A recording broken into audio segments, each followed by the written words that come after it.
Stop scrolling. The Asian markets just closed, and the data is screaming a major conflict. You've got one of the world's biggest software companies signaling a huge slowdown, but the AI hardware supply chain, it's ignoring it completely. Let's break down the divergence you have to trade at the US Open. Okay, first, the shock. After the bell yesterday, Oracle just plummeted. Why? Missed earnings. The signal here is crystal clear. Corporate spending on enterprise software is getting soft. That puts a serious dent in the whole corporate earnings narrative. So the number one question for the US Open is simple. Does this spread? Is this Oracle's problem, or is this the start of a contagion that's about to drag the entire tech sector down with it? Now, here's where it gets really interesting. This is the counter signal. While US traders were trying to figure out the Oracle news, the Asian hardware sector basically built a firewall. The market that matters most for the chip supply chain just gave us a totally different story. Just look at this. The Korean KOSPI index, which is a key barometer for global hardware, it closed up 1.2%.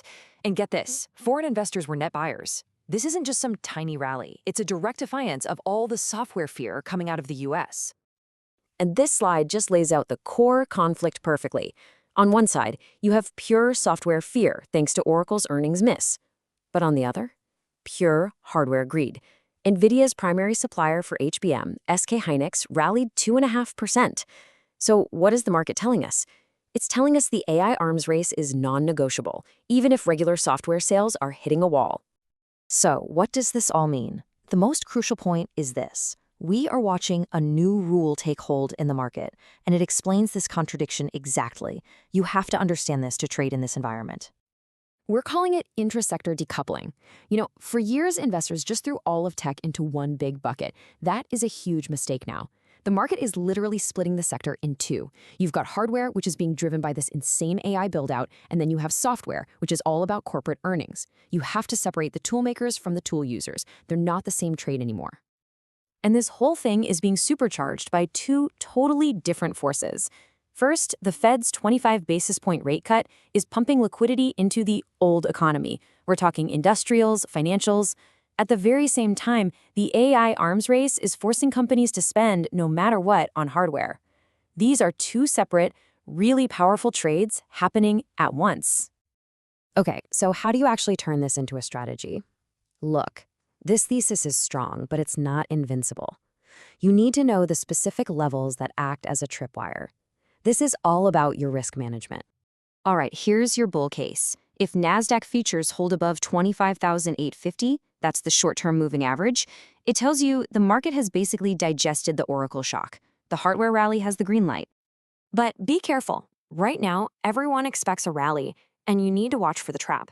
There is a very real scenario where this entire thesis just falls apart, and it'll happen fast. This number right here, this is your kill switch. If NASDAQ futures break below the 25,600 support level, it means the Oracle weakness is spreading. The rally is dead. It's a signal that this dip is about to turn into a much broader sell-off. And there's one more check. You have to watch the 10-year Treasury yield. If that thing spikes back up towards 4.3%, the whole soft landing story starts to fracture. And honestly, that invalidates the bull thesis no matter what the NASDAQ is doing.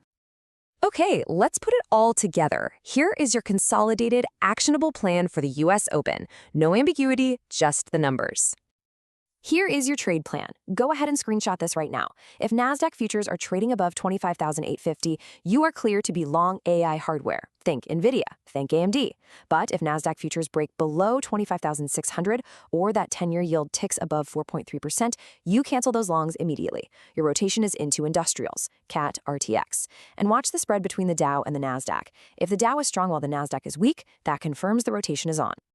The data doesn't lie. Be ready for the bell. I am LoRosha.